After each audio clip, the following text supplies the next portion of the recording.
এবং এগ্রি করি, সাথে এটাও আমি আশা করি, আকাঙ্ক্ষা করি যে বিএনপি এবং এই জামাত এবং তাদের সহযোগী এনসিপি এরা মিলে গণতন্ত্রের দিকে যাবে।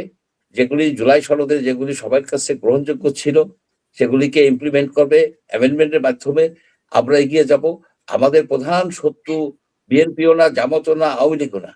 আমাদের প্রধান শত্রু হচ্ছে দুর্নীতি, জাতীয় শত্রু। এই দুর্নীতি কিন্তু আগের মতোই চলতেছে।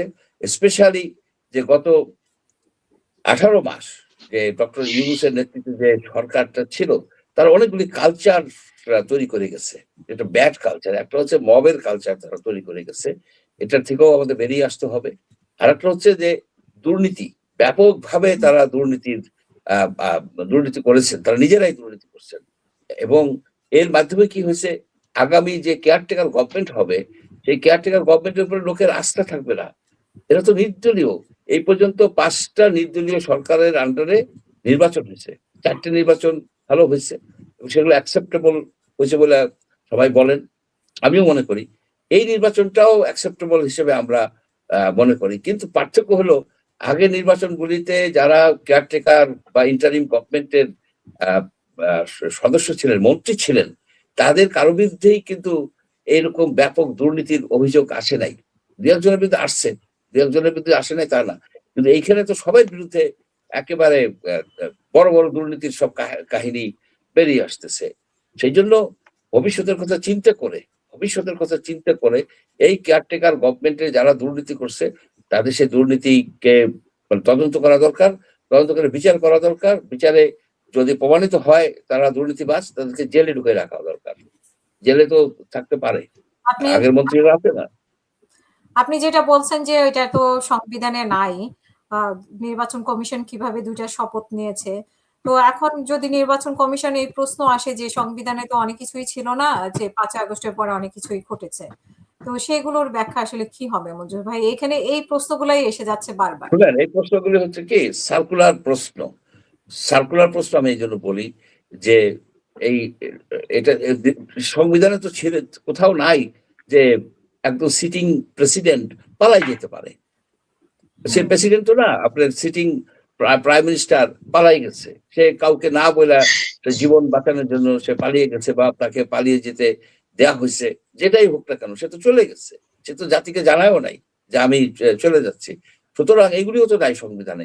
যে জায়গায় তারা করছে সেখানে তো সুপ্রিম কোর্টের রেফারেন্স নিছে, সুপ্রিম কোর্ট থেকে নিচ্ছে যে আমরা এরকম একটা গভর্নমেন্ট করতে চাই, এবং সুপ্রিম কোর্ট কিন্তু সেই কথাটা বলছে যে আপনারা কোন রুটিন দায়িত্ব পালনের জন্য একটা গভর্নমেন্ট আপনারা করতে পারেন, রুটিন দায়িত্ব।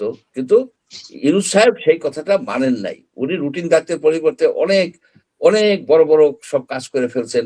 আপনার এই কি 30 বছর 40 বছরের জন্য পোর্ট দিতে গেছেন, আমেরিকার সাথে তার টার্ম শেষ হওয়ার 48 ঘন্টা আগে লং টার্ম চুক্তি করছেন। এগুলি তার এখতিয়ারের বাইরে করছেন। কিন্তু অন্যান্য কাজ যেগুলি করছেন সেগুলি তো আইনের মাধ্যমেই হয়েছে। অধ্যাদেশ প্রেসিডেন্ট জারি করতে পারে, ইলেকশন তো অধ্যাদেশ জারি করছে, সেটাই অধ্যাদেশের মাধ্যমে ইলেকশন হয়েছে। সুতরাং আমি মনে করি না যে সবকিছু অবৈধ, অবৈধ সবকিছু না।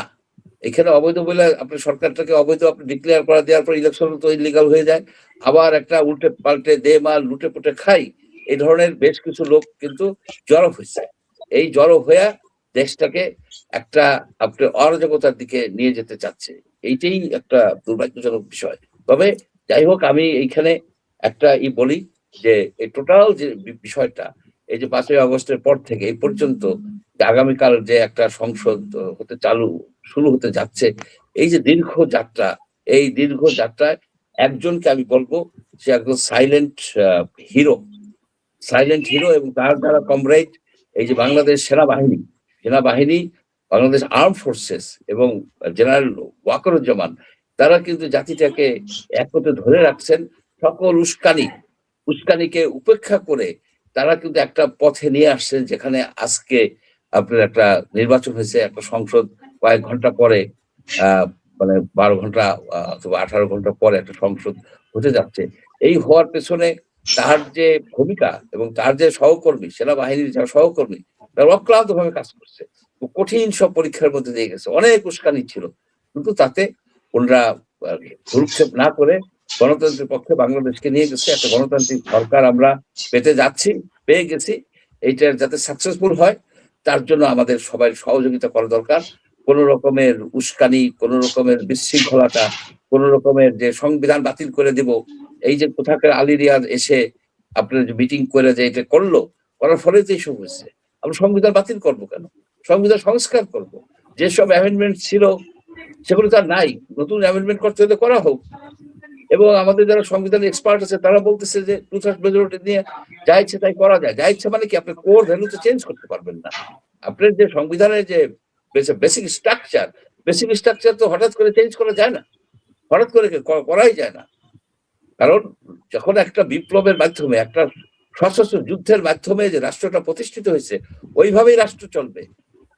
ওই যে মূল যে চেতনা ছিল, যে 72 71 যে চেতনা ছিল, ওইটার উপর ভিত্তি করে রাষ্ট্র চলবে। কিন্তু যেখানে যেখানে প্রয়োজন সরকার চালানোর জন্য অ্যামেন্ডমেন্ট করা দরকার, সেগুলো করবেন। জি।